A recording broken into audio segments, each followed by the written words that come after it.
Hello, lovely podcast people. Welcome to another episode of me talking and you listening. Really hope you're well. This episode is about sugar, and this episode is sponsored by, Tom Thorpe. Hello, Tom. Tom is my first ever listener suggestion podcast person. Good title. I'll get it on a plaque for you, Tom. I won't.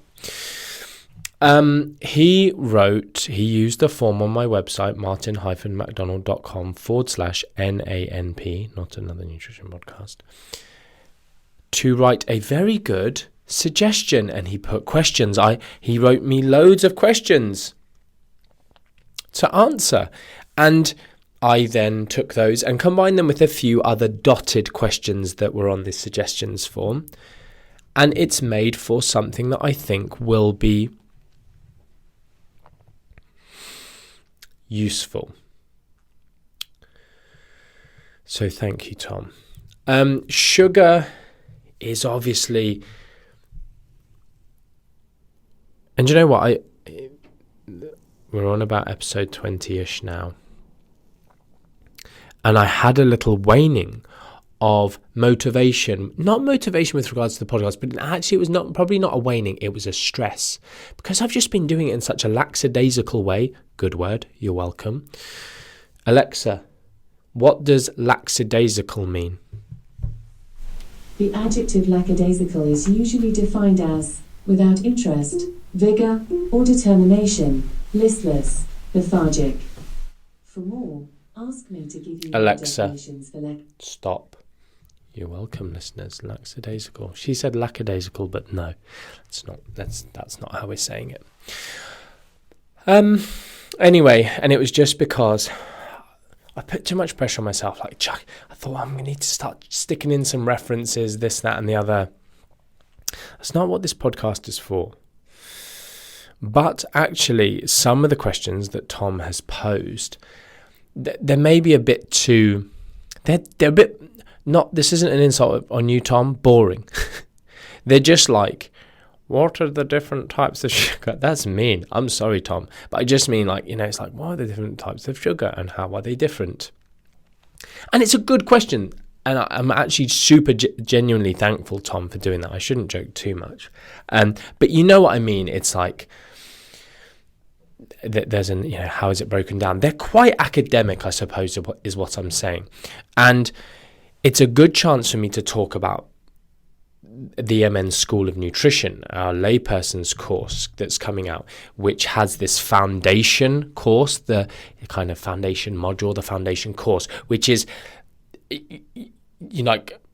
50 plus lectures just in the foundation course, which will cover all of the foundational knowledge and including information like this. I think there is in fact a whole section on sugar, which will have some of this information that I will cover, but a bit more in depth and with diagrams and with the specifics. And again, not going too in depth, because the point of the course is just to give people all of the knowledge they need to then go on, especially in the foundation course, to go on to then the specific bolt-on, whether their goal is health or muscle gain or fat loss or sport and exercise.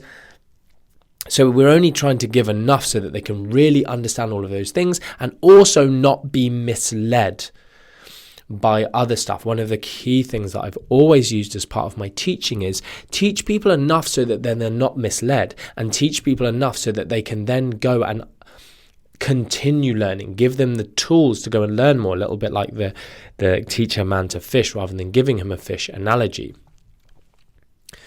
But sometimes just telling people what is definitely wrong so that they just don't even go down that road. And so there's some stuff on that in the sugar stuff within the MN School of Nutrition. Anyway, so yeah, if people are wanting to go that bit further and understand more, and Tom, for you, that's where it's going to be good. That's when you're going to get this all-encompassed learning on and references and whatever. So it's helped me realign myself into what this podcast is about. And actually I will probably talk about some references, but I'm just not going, especially when they're just easy for me off the top of my head, or things that I have discussed recently or whatever. But for now, let's move on. So sugar. Now sugar does get this bad rap, and I did for those of you watching in the future, soon they'll be on YouTube when this is released, this podcast, which will probably be the end of February 2021. We still don't have them anywhere for you to view, but they will be going onto YouTube soon. We've got a thumbnail sorted, we've got the account sorted, it's happening. You'll be able to see my luscious lips and my luscious locks very soon. Right. What am I talking about? Yeah, in front of me I've got all of Tom's questions, and I'm going to use them for reference point, and I will come on at some point, Tom, to talk about what my favourite Ben & Jerry's ice cream is, because that's cool actually, a little kicker. Lots of the big podcasters have their little quirky question at the beginning or the end. So sugar.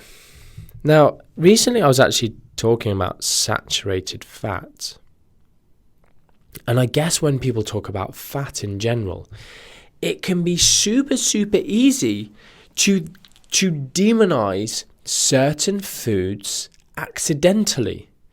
When, there was this saturated fat tax, there are certain very healthful foods. And even a fat tax, there would be healthful foods that would be caught up in that. And again, when we talk about sugar, there's a similar scenario of just this blanket statement of, is sugar really that bad for you, is one of Tom's questions. And the answer is no, it's not. It really, really isn't.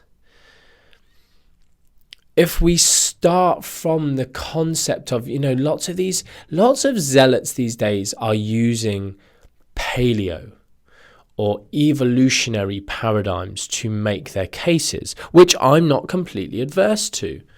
If people are happy with the concept of evolution, I know some people aren't, but we'll leave that for another day, or /never.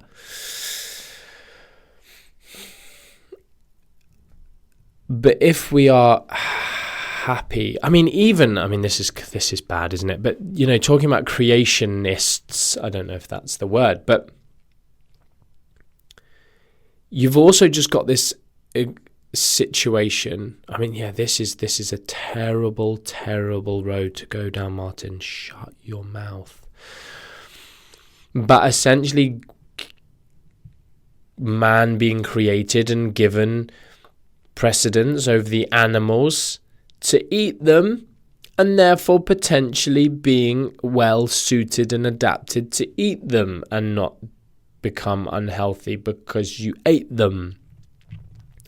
Same thing with evolutionary theory of, we have evolved eating them, and so probably it's okay to eat them. That's taking the ethical and moral thing of us being higher beings and being able to choose not to eat them.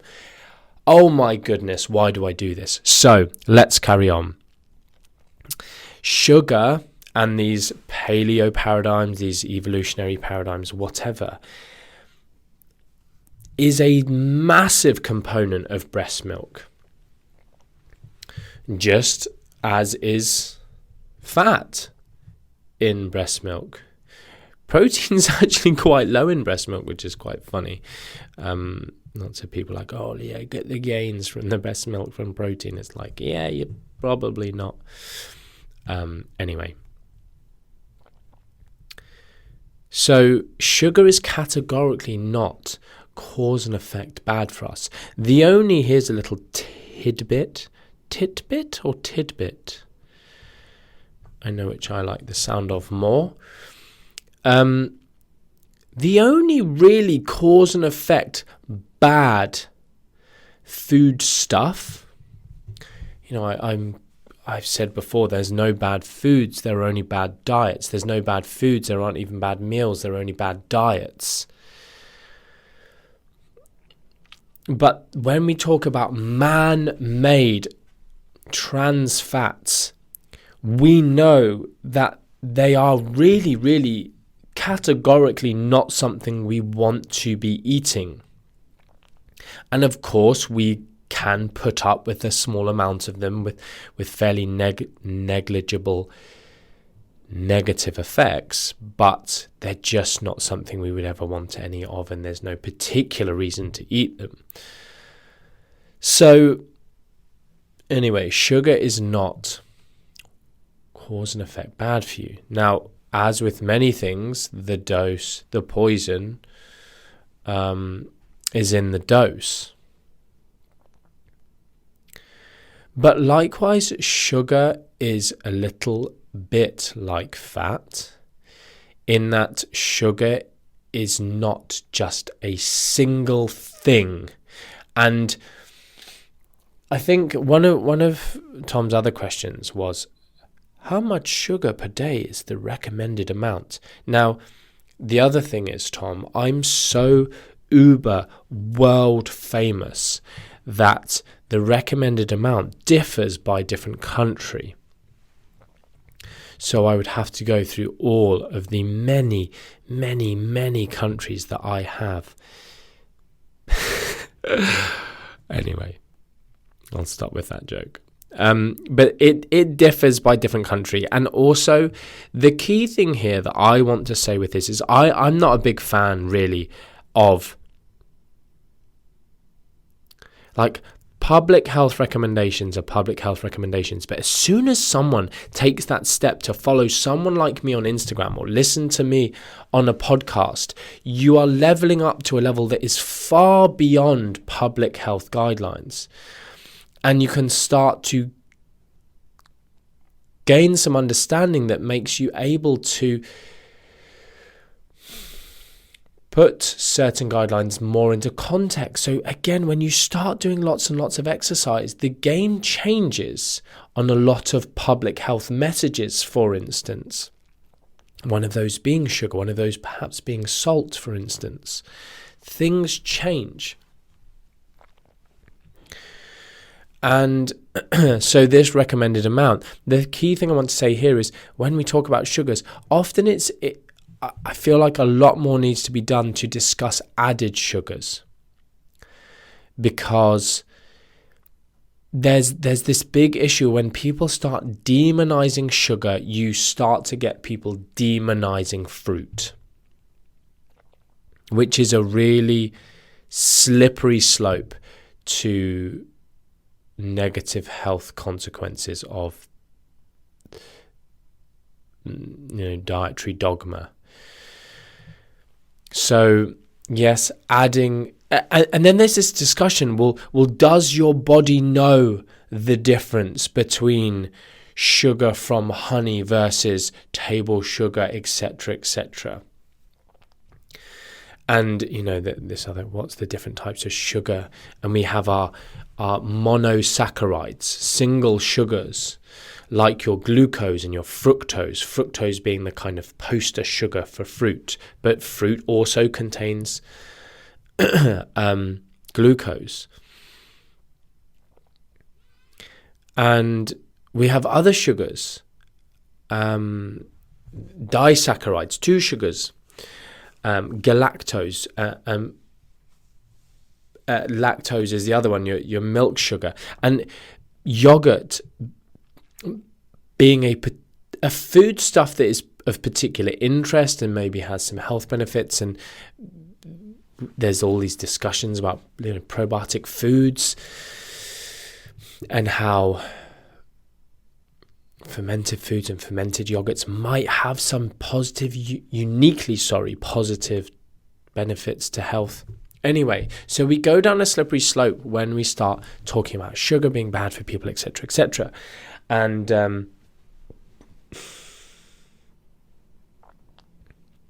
so no, sugar is not cause and effect bad for you. You can consume a relatively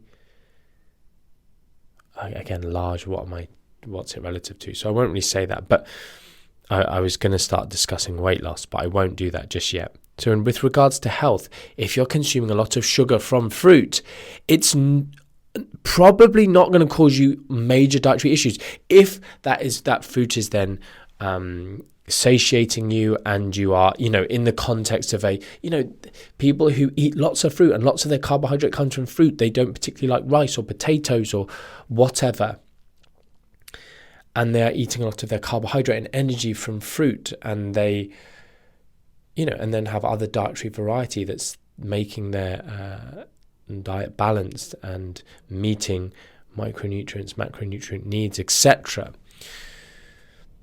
So it's a tricky one. And sometimes there is just a bit of an issue of people just overcomplicating things. Is 3 bananas too many to be having in a day? And that's where this thing, if it fits your macros, really came from. Like, if it fits your macros, no. But if you're having 3 bananas and you're already eating thousands of calories of fruit and thousands of calories from all other things, and those 3 bananas are pushing you into a calorie excess, and that's maybe not ideal and whatever. But it's like, but where does the excess come from? Is the excess coming from bananas, or is it coming from other areas? Because you're not going to OD on potassium from bananas by having 3 a day or 4 a day or whatever. So it's a tiring discussion, and people almost get themselves too worked up about it, trying to be over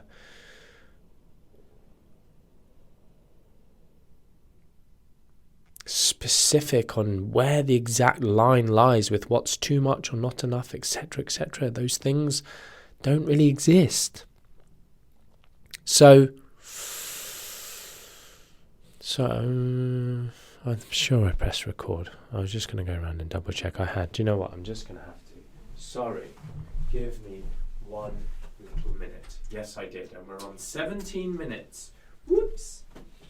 I've barely got anywhere with this podcast. So, but I think we've covered some good basic groundwork. I'm going back to here where Tom has asked about,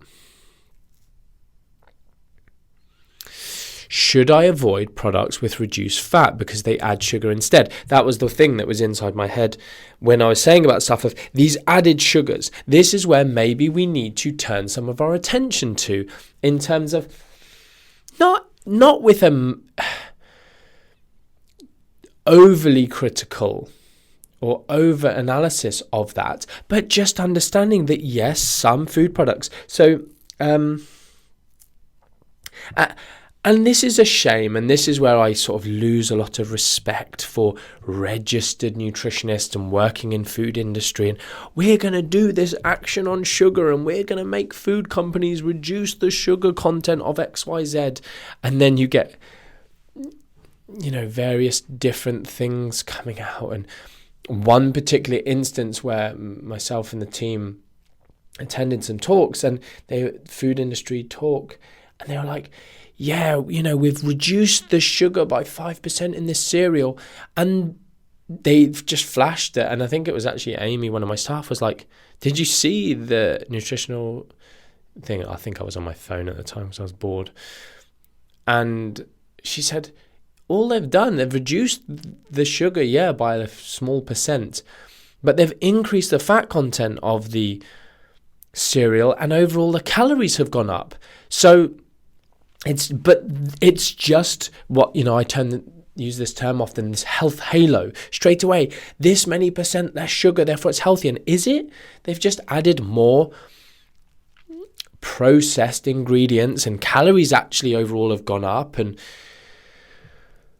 looking at that food in and of itself of one thing, it's not necessarily a bad food, but it's just silliness. And it's just ticking boxes, and it's food industry just,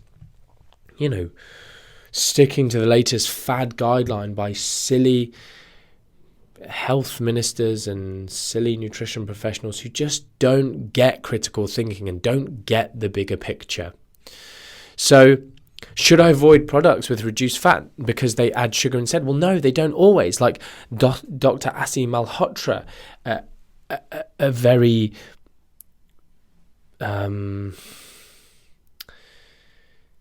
moronic doctor in the UK, for any of my followers further afield, a little bit like a rubbish version. You know, if you're going to be a baddie, right?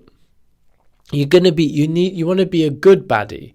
You want to be you don't want to be like, I'm trying to think, you know, a bit like Batman. It's like the Joker. He's a bit of a badass, right? You know, especially if you watch some of the films.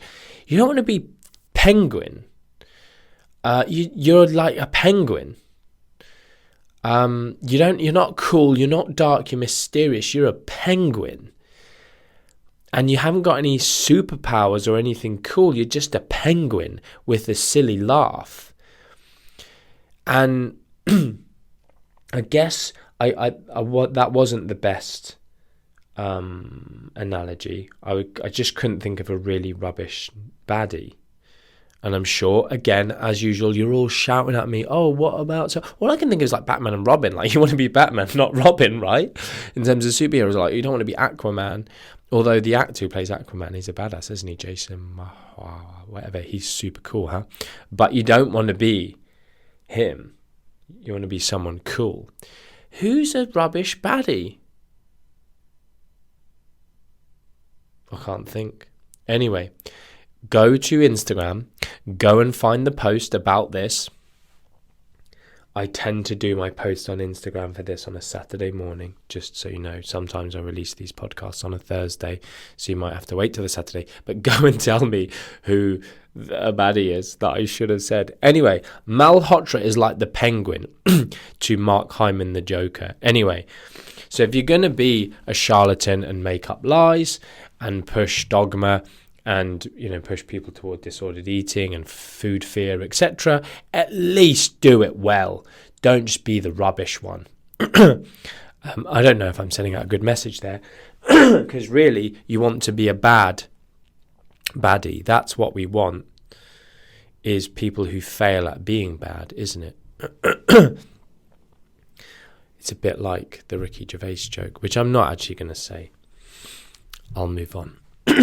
Malhotra basically did this tweet going, total Faye, total Greek yogurt, 0%. This is a frankenfood. All of this loaded sugar. This is what's giving people diabetes. Literally, the poster, high protein, 9 or 10% protein, no added ingredients other than the probiotics, the bacteria used in the fermentation process to make the Greek yogurt. It's just literally strained yogurt. No added ingredients, no flavor. It's known for that. And he chose that. Out of all of the Muller Lite 0% added sugar, whatevers he could have chosen, he chose that.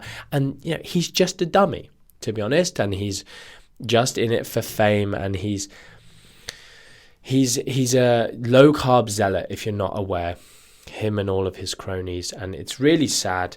Yeah, and he's on UK TV, and I really wish he would just fail and be cancelled, because he's a doctor and he should know better, and he should have his license stripped. And anyway, I'm ranting now, but I'm just annoyed that all of these people are misleading people. And he's I think he's a cardiologist maybe by trade. Again, zero training in nutrition, but thinks suddenly overnight he can be an expert. Doctors. Why do doctors with no nutrition qualifications release books on nutrition? Why do they do it? It's because of society, isn't it? Doctors used to be upstanding citizens, and now they're just chumps who want to be famous and have social media followers and GMTV slots. Anyway, moving on. Some reduced fat foods do contain a lot of added sugar. For taste, for palatability, food industry does not care about our health.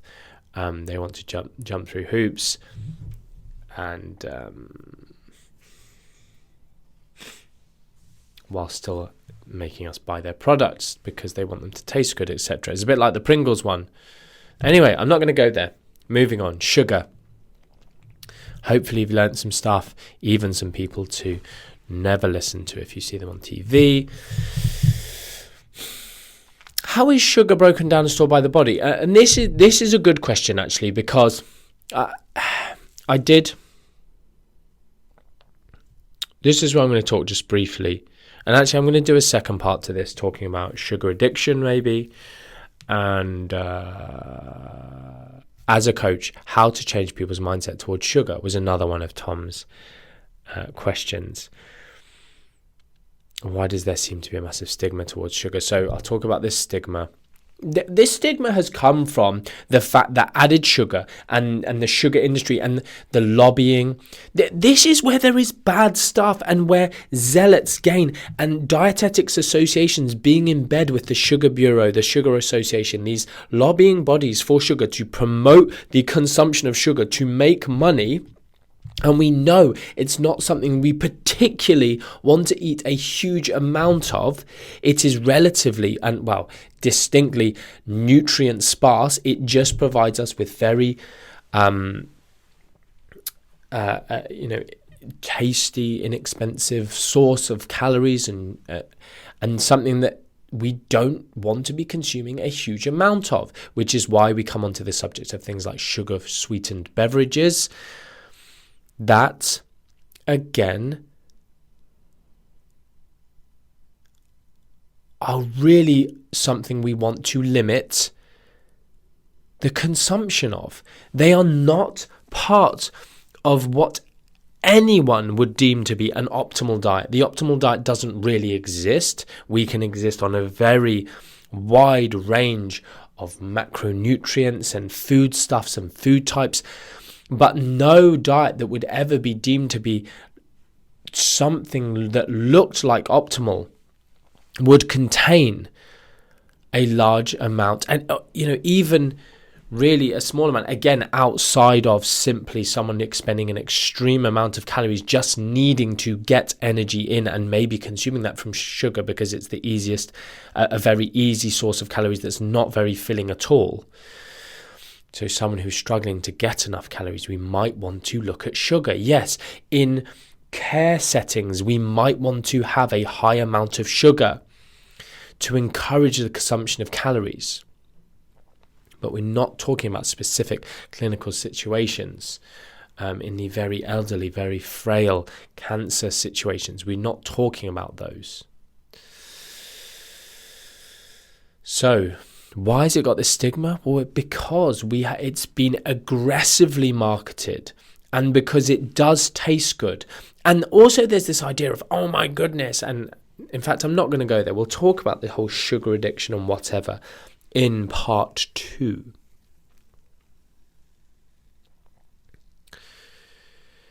But it's funny, why does it have this massive stigma towards sugar? Well, because rightly so, that we do need to pay attention to the pushing of sugar, the inclusion of sugar in lots of foodstuffs, the fact that it does make food taste good, the fact that we tend to probably consume more calories. This is this quality versus quantity discussion that I will have in like a part 3 or a separate podcast.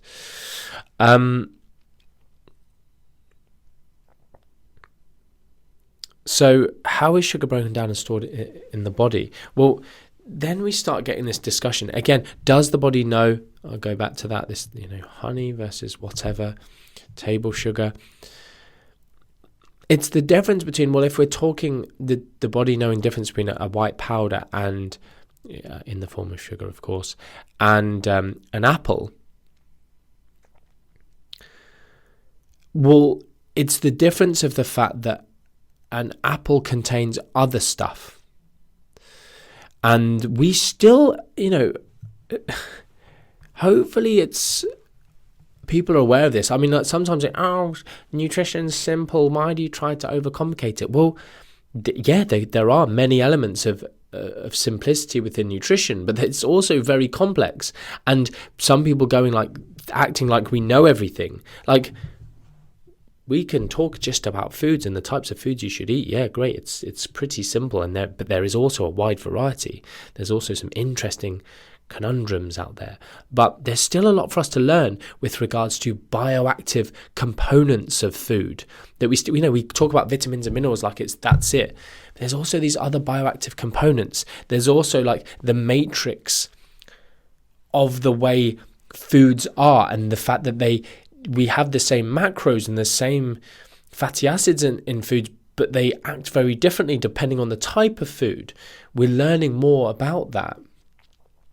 And we're still, got this huge new area of fiber used to just be fiber. And we're learning so much more about different fiber types and how they act in the body. And this idea now that soluble and insoluble fiber is far too simplistic of an explanation around fibers even. And how that's affecting our gut and the huge role that the gut may play in our health. But eating an apple or whatever foodstuffs that have these phytonutrients, these bioactive compounds, these things that might be affecting in our health in ways we don't fully understand. But the fact is eating an apple, yes, is healthier than eating the equivalent sugar and water and maybe some apple fiber pectin as maybe separate dietary constituents. So we have stigma because sugar has been loaded into our diet and maybe we consume too much through various different sources. People, again, I keep going down this like sugar addiction route. I want to try and stay away from there. How is it broken down and stored in the body? That's the other one. So I did this quote post, I call it, on Instagram. No, sugar is not turned to fat as soon as it's absorbed. And it's this, and that was specifically in response to this, again, some of these zealots and charlatans and people who like to demonize food and foodstuffs. And this idea that literally, you consume sugar, you drink a sugar-sweetened beverage, a fizzy drink, a full sugar fizzy drink, and, you only have 1 teaspoon of sugar in your blood, and therefore anything more than 1 teaspoon in any meal and it will instantly turn to fat. And that is categorically incorrect. And I'm not promoting that. I'm just talking science. And you're entitled to your opinions, but not facts. And your opinions you should probably just keep to yourself because you're an idiot if you're someone who's saying this. Or to people who ask you for your opinion. But when we're talking about facts, it is so difficult for the body to turn sugar into fat. And I think for some of you listening to this, some of my general population followers, you will be amazed to hear that. You can have a lot of sugar, and even if you have that sugar right before bed, you're not turning that into body fat to any great extent. To gain fat from just eating sugar and even carbohydrate, you would have to eat hundreds and hundreds and hundreds and hundreds of grams of carbohydrate a day for days on end to then make some grams of fat from that carbohydrate. Grams. And this is because of a process called de novo lipogenesis, the making of new fat from something that was not fat before, carbohydrate. This is a really what's called ivory tower discussion. It's just a pointless discussion. It's almost, again, children, cover their ears, please. Earmuffs. Children, earmuffs. We'll do that from now on, right? I'm going to have to explain it every podcast. I'll get a new listener complaining. Children, earmuffs. It's mental masturbation. This thing of thinking about something just for the fun of thinking about, just doing it. It's got no real end. It's not coitus, which has a point. But just this, it's just having a discussion about something. It's just ridiculous. Because if you eat in a calorie excess, you're going to gain fat. to one degree or another, depending on your genetics and predisposition.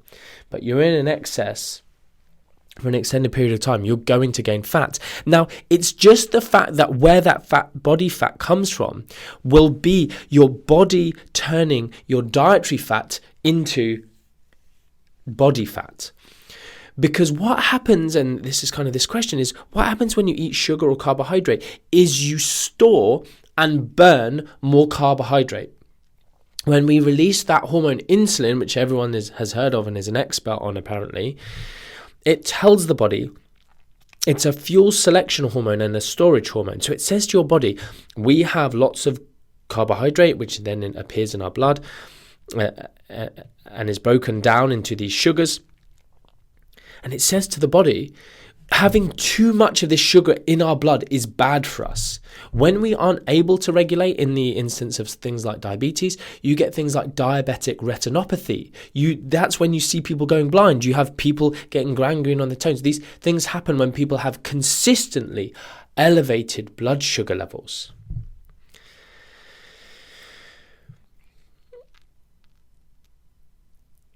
So the body doesn't want that.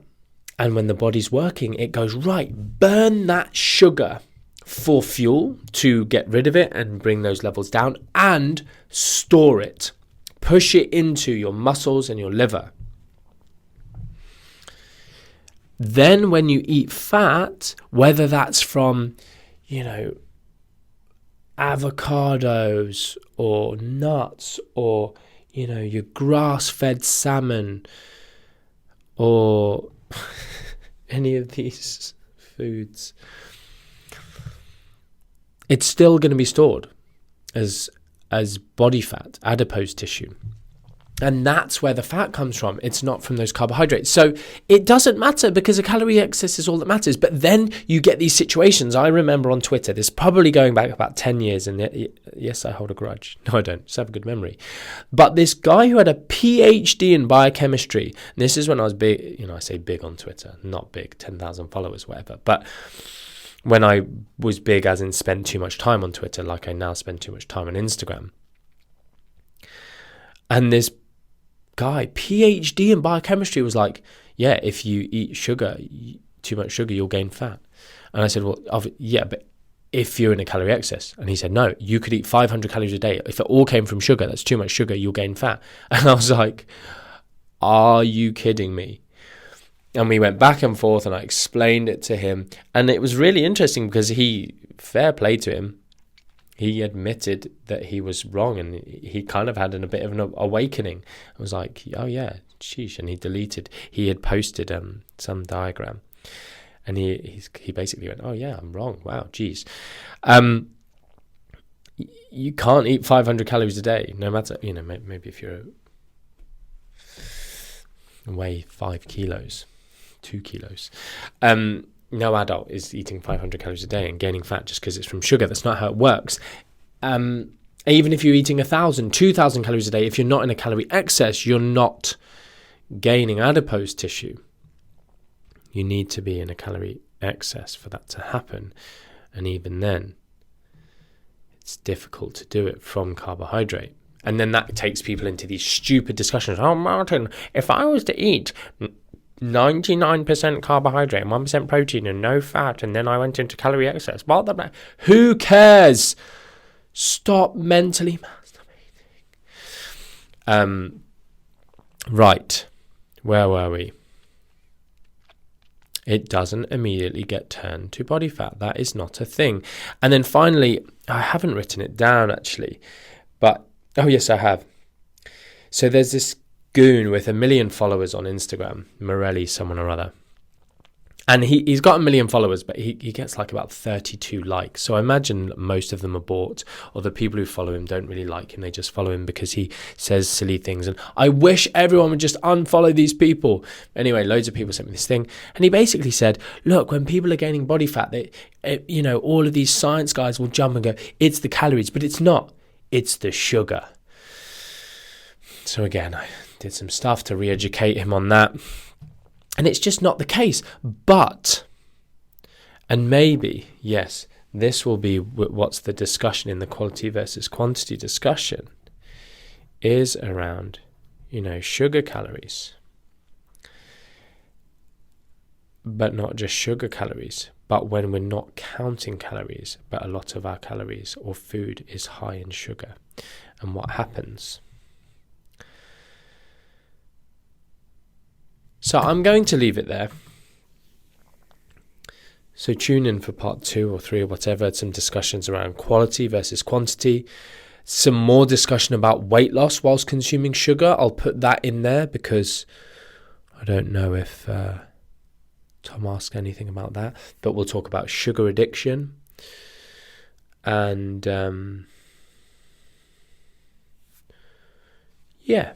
so weight loss whilst eating sugar, sugar addiction, and then either in that one or another one we'll talk about quality versus quantity and how sugar plays a role within that and body fat regulation, etc. Right, I hope you've enjoyed this. I feel like we did some science today and some ranting and some good stuff and even a teeny tiny bit of humour in there somewhere. Get back to me on the baddie thing, right? Do that. Until next time, much love.